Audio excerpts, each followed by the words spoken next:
The hearse bearing the body of Franklin Delano Roosevelt rolls past on his last journey to the nation's capital. April 12, 1945.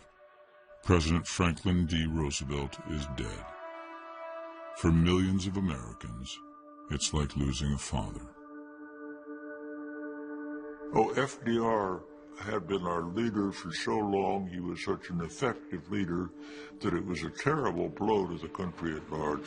The 11-car presidential train departs from the Warm Springs Railroad Station.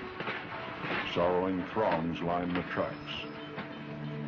Those of us close to him in the White House could not conceive of the country without him.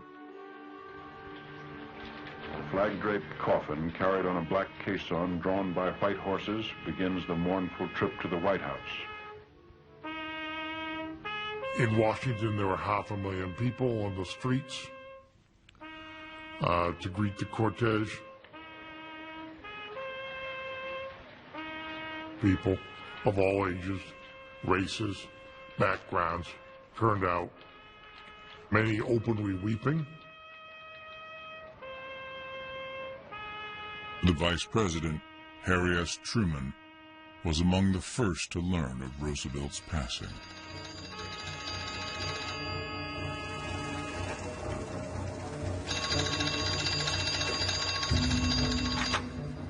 Word came that Grandpa was wanted at the White House immediately. And so Grandpa wasn't quite sure what that was for. He was like, okay, I'd better get over there. When he arrived, he was ushered in to the family quarters, and Mrs. Roosevelt greeted him and said, "Harry, the president is dead." And he said he felt like the sun and the moon and all the stars had fallen on him. He was floored. My grandfather replied, "Is there anything that we can do for you?" And she said, "I think the question is there anything we can do for you, because you're the one who's in trouble now." To fill the place left vacant by the sudden death of Franklin D. Roosevelt, Harry S. Truman became the 32nd President of the United States. Franklin Delano Roosevelt was the great giant who had dominated politics for 12 years, through the Depression, through the Second World War. And so Truman looks like a little pygmy compared to FDR. Especially when he opens his mouth. We are depending upon each and every one of you. He had a terrible speaking style. The cause which claimed Roosevelt also claims us. He had trouble looking down, focusing, picking up the right spot, and he was just generally not good at reading. He never faltered, nor will we. And he had a habit of chopping the air with his hands like this. Peace, my friend, is the goal of my public life. I'd rather have a lasting peace. He looked very robotic and very stiff. Truman, Missouri farm boy turned Missouri senator, was a member of Roosevelt's administration for just 82 days. The president and the vice president only met twice. Roosevelt didn't tell my grandfather much of anything. So he went in cold. He didn't even know about the Manhattan Project. He didn't know about the multi-billion-dollar effort to develop a nuclear weapon, an atomic bomb.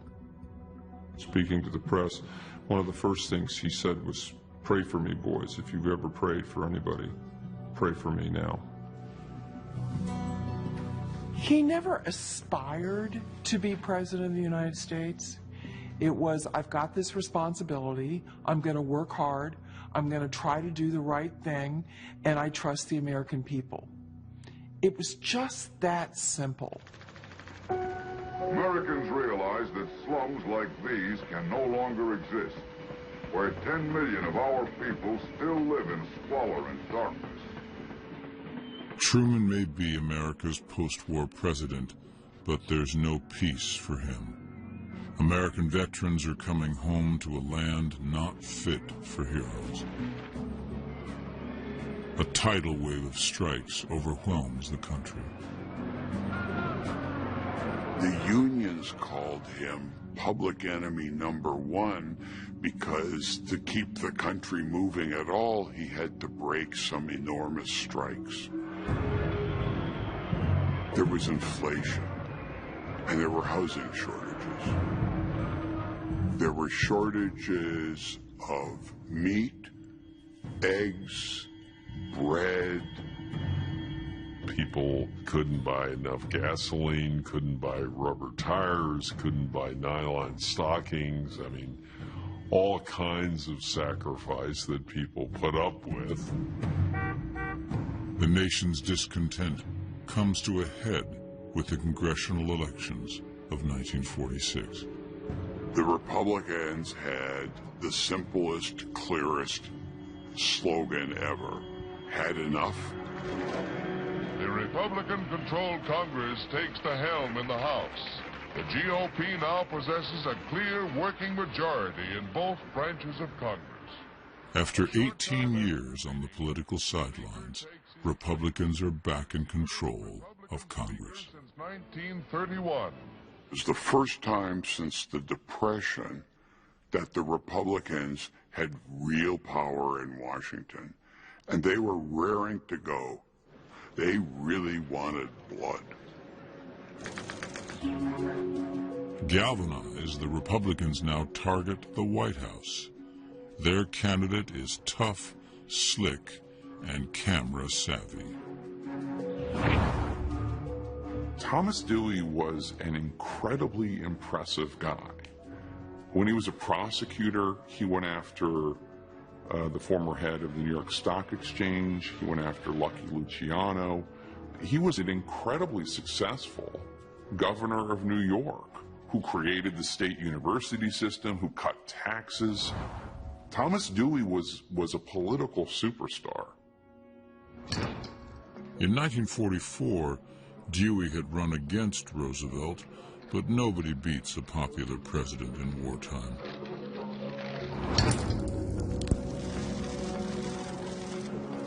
Now Roosevelt is dead, and the country holds Truman responsible for its economic woes. Dewey's already seen as a man who can save us, a man who's heroic. What's the outlook, Governor? The outlook is excellent, sir. And with a Republican Congress blocking his policies, Truman looks doomed. There's a sense that not only is he a lame duck for the country, there's a sense that his party is very disappointed that a man who had been a hack from Missouri is now the president. The words that were most common used were incompetent, unappealing, and unelectable. Is the race for the White House over before it's even begun?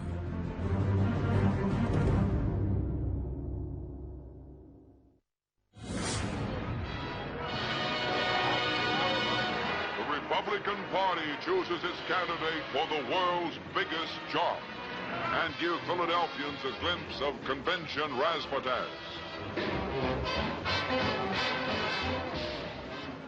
1,000 delegates are crammed into the municipal auditorium to choose the next Republican presidential candidate. I was 21, almost to be 22. I had just gotten out of the Marine Corps. I was a Republican, mainly because my family had been Republicans. There was great fanfare when we came, and it was very exciting. Big, noisy, a lot of music, people running around with placards and banners. It was a mess.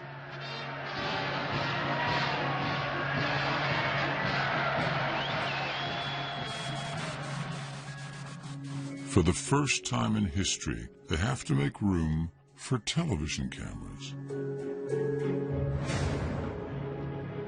They were so brightly lit that delegates were advised that they might want to bring sunglasses to protect their eyes against the glare of the artificial lights within the convention hall. Women had to wear brown lipstick so that in black and white TV it looked natural. So you had people walking around with heavy makeup and brown lipstick in the middle of a convention hall while sweating profusely. It was hotter than Dickens in Philadelphia.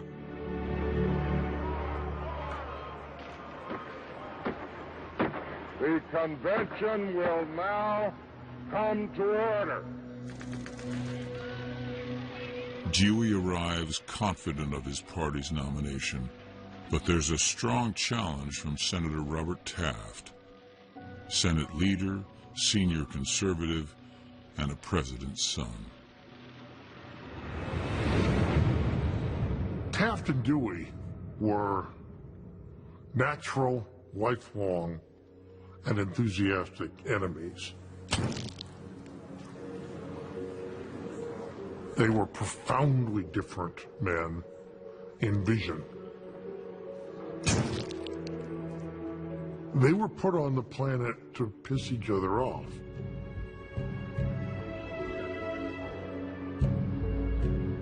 Dewey has 350 delegate votes in the bag, but he still needs 200 more. Preparation was Dewey's middle name. Dewey made sure that he had a card file on every delegate, who their friends were, who might be in a position to influence them. Dewey's campaign manager is Herbert Brownell, a man who'll go farther than most to get what he wants. He operated to get things done, and he had his own style and knew what he was doing. Brownell's mission: to get delegates to vote for Dewey. Easy when you know their darkest secrets. The Taft people, with a touch of paranoia, believed that the vaunted Eastern establishment knew your bank accounts, probably who you slept with, all sorts of things with which to compel you to vote against your interest and your philosophical inclinations. Brownell targets the uncommitted, making them offers they can't refuse. Pennsylvania was a huge uncommitted state. Guess what? Congressman Hugh Scott from the Philadelphia area was named as Republican National Chairman, and Dewey got Pennsylvania. Before the evening session opens, frantic conferences continue. Huddles on the floor. Brownell's tactics prove effective. Senator Bricker with a dramatic message from Senator Taft, conceding Dewey's victory, urging that it be made unanimous. The other candidates follow suit.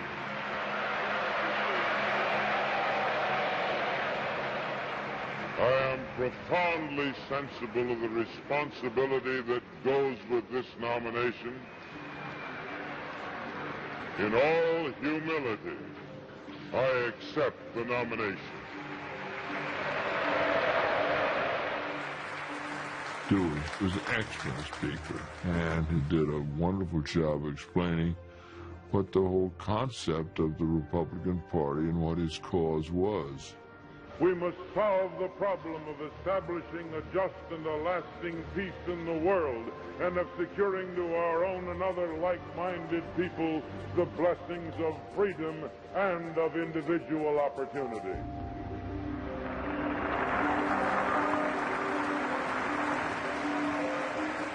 Dewey chooses as his running mate California Governor Earl Warren.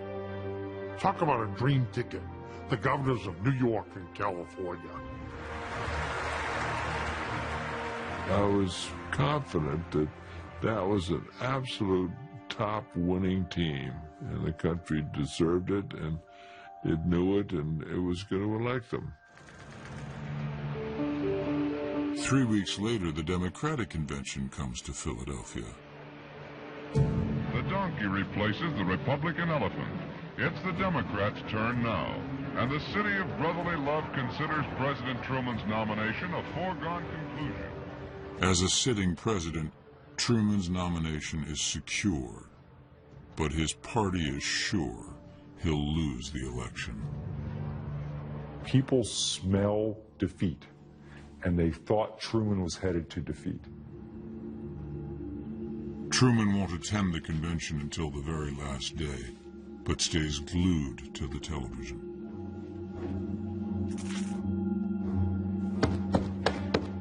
The time has arrived in America for the Democratic Party to get out of the shadows of states' rights and to walk forthrightly into the bright sunshine of human rights.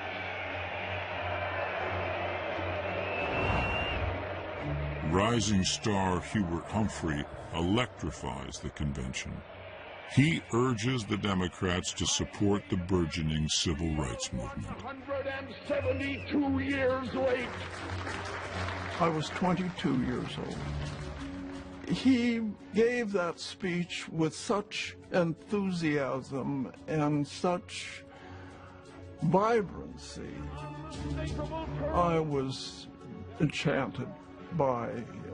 And we courageously support our president and leader, Harry Truman, in his great fight for civil rights in America. Truman knows civil rights is a powder keg issue for the Democratic Party. The response of the Southern delegates in the hall was just outraged. They start booing, they throw off their hats in anger, they throw down their signs. Mr. Chairman, in the face of the platform adopted, we bid you goodbye. It was very personal, almost, to us, sitting right there in front of them. And it was very dramatic. Truman's horrified as the Southern Democrats walk out of the convention. Defeat in November is looming. Goodbye, Harry. But even as the bolting delegates call goodbye, Harry, Harry Truman is preparing to leave Washington aboard a special train for Philadelphia to accept the nomination. So Truman's got no margin for error. He's faced with the prospect of losing some states that are then traditionally Democratic states. He's got to find some way to tend to his party.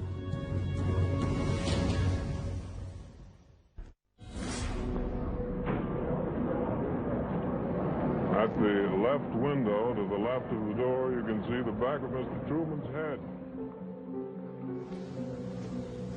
In just a few hours, in front of his party and a television audience, Truman will be fighting for his political life.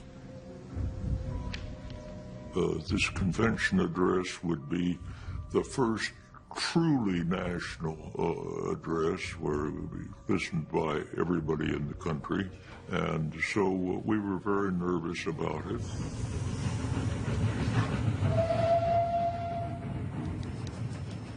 Accompanying Truman to Philadelphia is his team of speechwriters, including George Elsey. All of us who were on the train with him worked with him.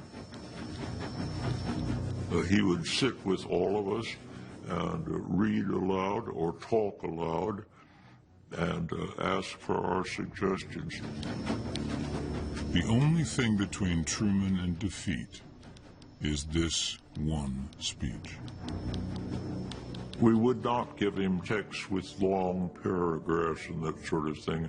They were more like a series of topic sentences with large space in between.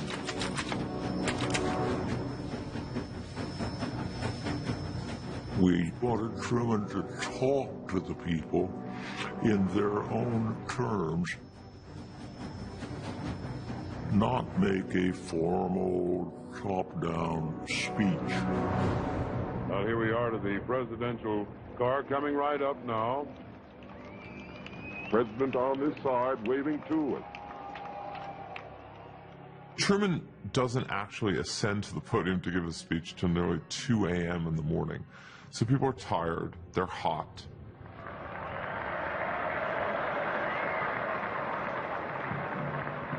Everyone was sweating. Everyone was wanting to get out of the damn place as soon as possible.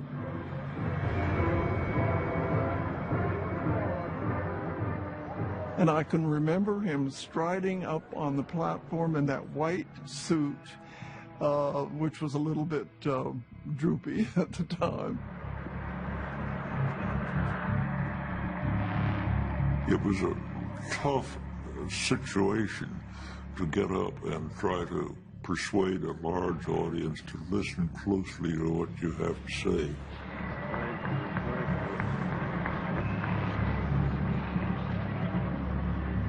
Oh, nearly everything was hanging on his speech.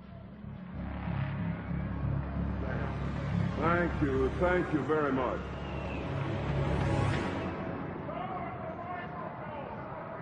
Things start badly. I can't. I have to have them up where I can see. People can't see the president. They begin to heckle. We were very, very nervous on the edge of our seats. I'm sorry that the microphones are in your way, but they have to be where they are because I've got to be able to see what I'm doing. Truman plows ahead, rallying for the party to unite. There have been differences of opinion, and that's the democratic way. Now it's time for us to get together and beat the common enemy. He went at it with a strong, vigorous manner.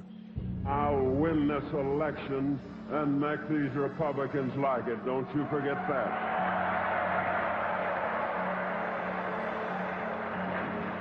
We'll do that because they're wrong and we're right, and I'll prove it to you in just a few minutes. Oh, I thought he did exceedingly well. I thought it was for him, a superb performance. And the way it was accepted and received by the convention showed that it was the right approach, the right manner. Oh, everybody stood up and applauded. He just electrified the audience, coming in at that time of night and giving that speech, yes. Finally, his ace card, an attack on the Republican Congress. All the Republicans came here there a few weeks ago and they wrote up a platform. Truman accuses Congress of hypocrisy. Just months before, Republicans blocked Truman's legislation intended to revive the economy. Now these same measures are part of the Republican election platform. They promised to do in that platform a lot of things I've been asking them to do, and that they've refused to do when they had the power. He says, look, the Republican Congress has prevented me as president from doing all these things that we think we should be doing as Democrats. It's not my fault as a president, it's their fault. They were in charge in Congress, and if they had America's best interests at heart, why weren't they doing something? Why weren't they fixing anything? Why were they intent on actually accomplishing nothing? Truman throws down the gauntlet. I am therefore calling this Congress back into session on the 26th of July.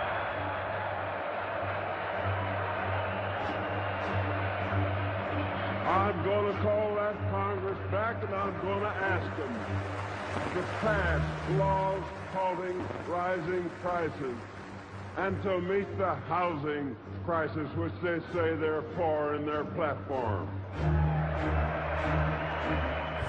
Here's your platform. We can't wait until after the election. Let's pass it now.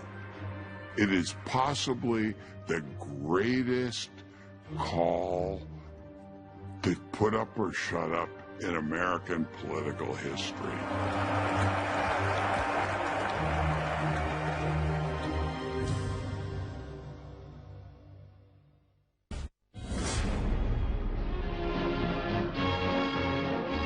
Legislators hurry back to Washington for the special session of Congress President Truman called at the Democratic Convention.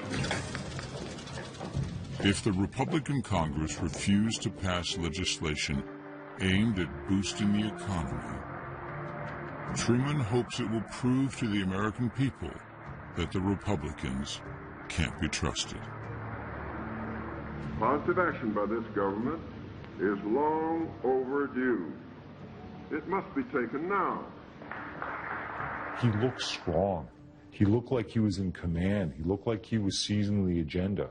And I think that, particularly coming in post-Roosevelt, that had sort of eluded him.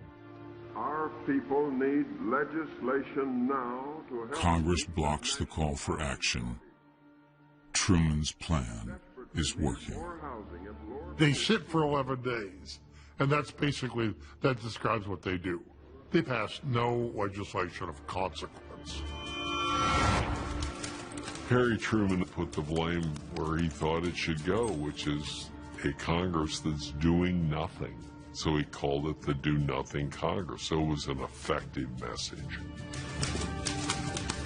He turned the tables. You know, he had very much been on the political defensive, domestically anyway. And so that was a very forceful way to take command. Truman's tactics have damaged Republicans in Congress, but Governor Dewey is unaffected.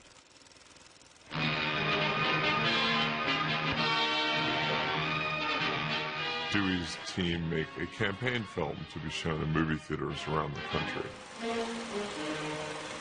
He is the product of a small town in the Middle West, having been born over a general store in Owasso, Michigan in 1902. Scheduled for an October release, it's a real Hollywood production with Thomas Dewey as the lead. If you were going to cast someone in a movie as a presidential candidate, he's the guy. Tom Dewey likes to take whatever time he can from his busy public life to spend with his two boys, Tom Jr. and John. Dewey is promising America a fresh start.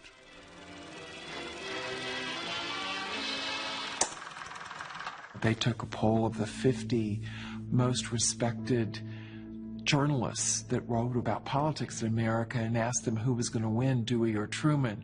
And it was 50-0 for Dewey. Not one journalist predicted that Harry Truman would win. We recognized he was relatively unknown to the American people, and he would have one heck of a chance of winning the election. Truman needs to get out of Washington and meet the doubters. So on September the 17th, 1948, Truman's campaign train pulls out of Union Station.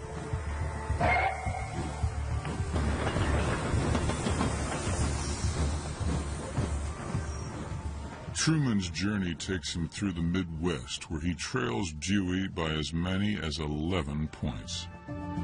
Part of the strategy of the whistle stop is to go to parts of the country that had in fact leaned Republican for the past years. First stop, Dexter, Iowa, where Gallup polls give Dewey 48% of the farmers' vote and Truman just 38%.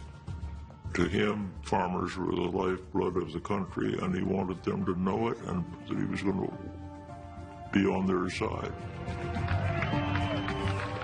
Most of these people never left the little town they grew up in. So to have a president of the United States arrive on a train and step out and talk to them, it's a huge deal. We can't even understand how big it was today. Truman isn't the only candidate after the hearts and minds of Americans. Dewey's on a train as well. The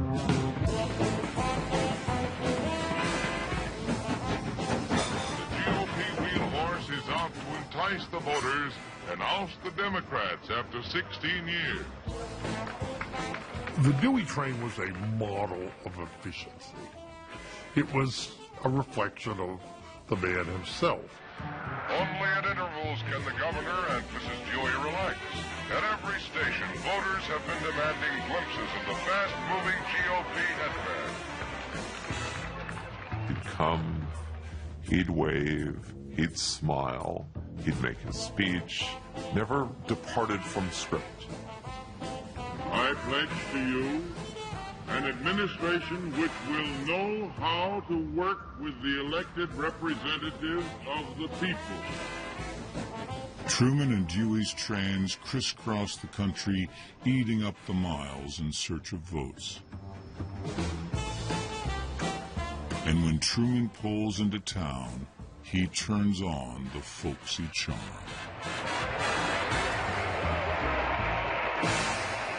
He came from his quarters inside the train, stepped on the platform at the back, and spoke. I'm coming out here so you can look at me and hear what I have to say, and then make up your own minds as to whether you believe some of the same things that have been said about your president.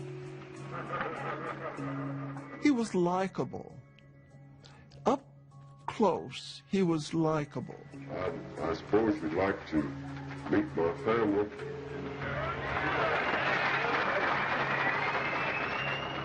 He involved Mrs. Truman and daughter Margaret every way possible. This is the boss. Introducing them as the boss. And Margaret as the boss's boss. And they would grin and wave. It was fun. There you have it.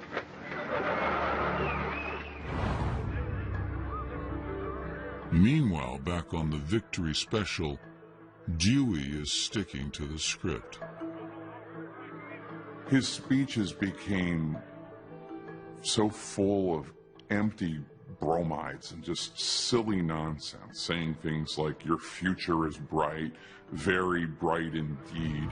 The unity we need for the nation will be practiced in the nation's capital.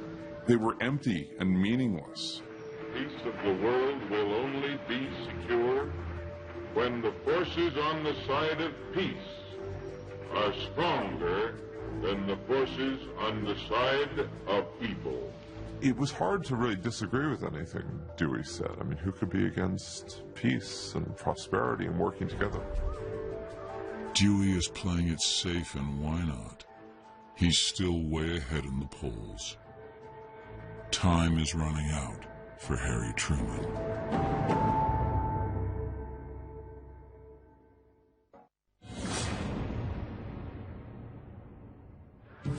Two months until the election, and Truman still trails Dewey.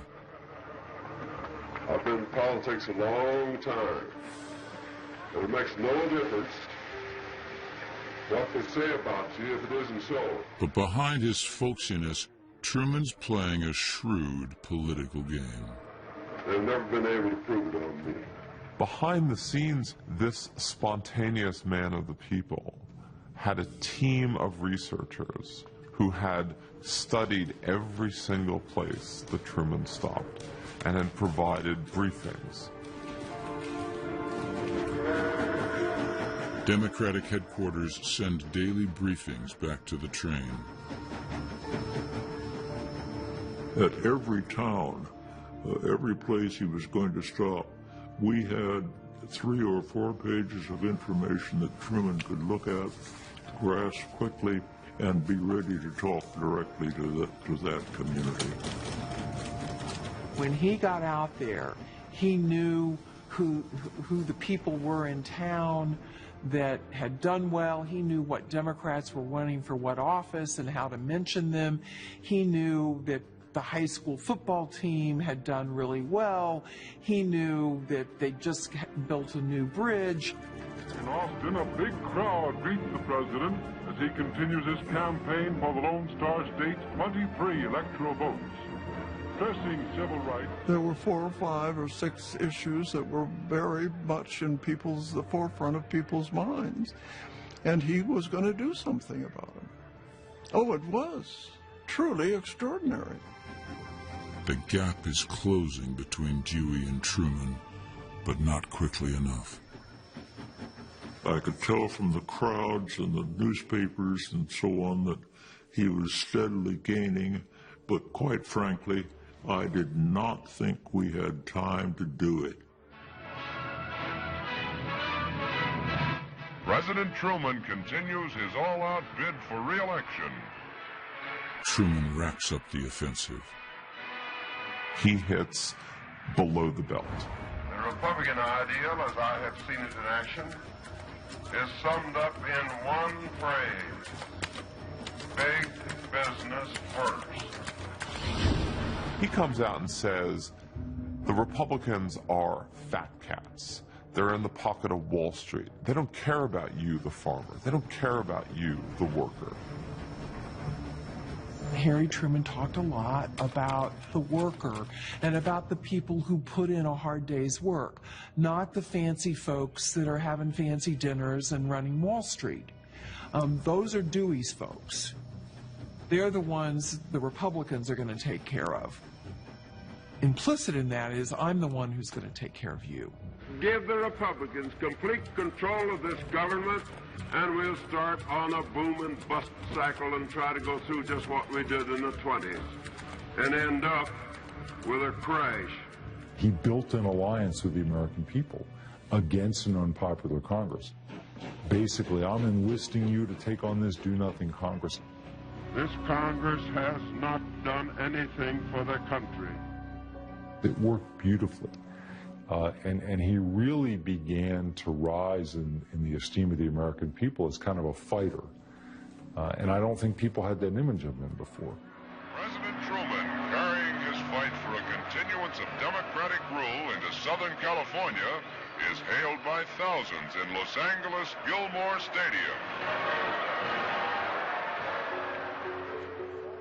By mid-October, Truman's climbing the polls.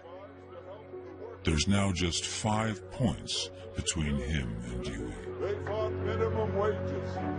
I thought at the last minute, by gosh, if we only had 2 more weeks, I think he could put it over. Today, Governor Dewey moves into the same Los Angeles. Dewey knew he was slipping. You're their candidate. He sensed, just in the crowds, a lack of enthusiasm. Your crowds are supposed to get more enthusiastic as you get closer to Election Day. And the opposite was the case with the victory special.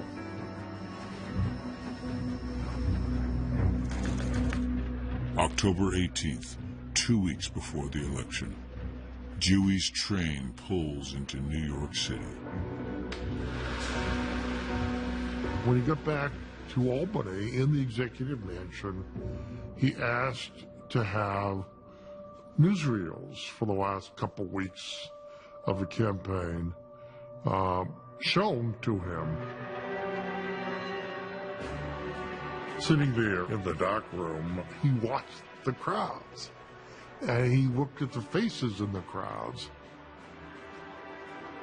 and he came away confirmed in his belief that there was a spark missing. A week later, speaking in Chicago, Truman's attack goes one step too far. What are these forces that threaten our way of life? Who are the men behind them? Truman compares the Republican backers of Dewey to the shadowy financiers who backed Hitler during World War II. 3 years after the war, he's describing the Republicans as fascists. It's that unbelievable. Each of these through groups of men working through the Republican Party, if you please, is a serious threat to the future welfare of this great nation. That is an incredible charge to make against the Republican candidate for President of the United States, coming from the Democratic President of the United States. Dewey sensed an opening, an opportunity. He said, you know, I should take the gloves off. I should have taken them off a long time ago. And he was willing to consider what would have been a radical shift of strategy.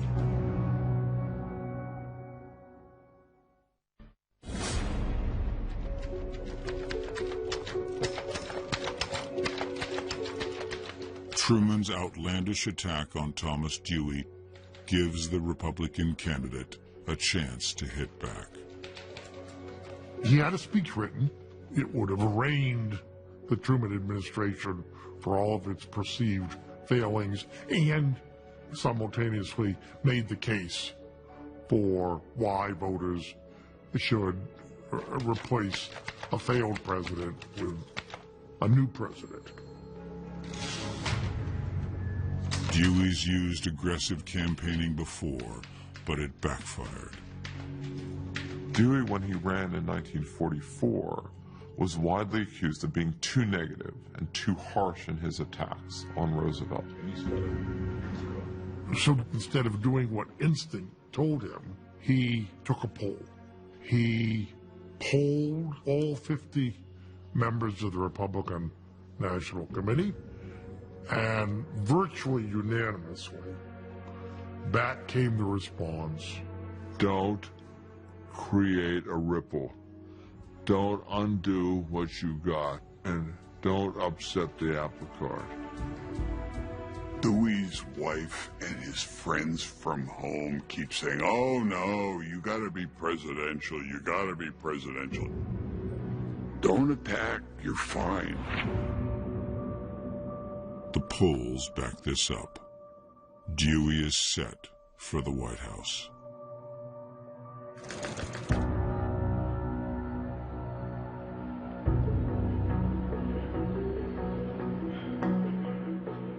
Election Day. The New York Times predicts a Dewey victory with 345 electoral votes. Dewey and Mrs. Dewey went to vote at a school nearby. He doffed his hat, smiled, and they walked the 6 blocks back to the hotel where Governor Dewey had a suite. The Republicans expected that there would be a presidential concession before 9 o'clock that evening. Truman goes back to Missouri to await the results and disappears. It is so Harry Truman. He sneaks out, literally sneaks out of the house, and goes with just a couple of Secret Service agents way up to Excelsior Springs, which is north of Kansas City, has a ham and cheese sandwich and a glass of buttermilk, and goes to bed on the night of the election. While Truman sleeps, the campaign teams do the math. By 3, 4 in the morning, it was all coming down to California and Ohio.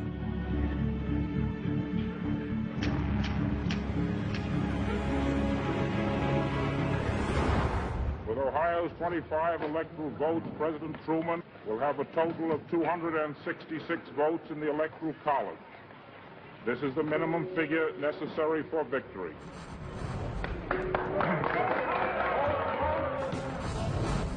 The Democratic Party has returned victorious. President Truman, the elected president.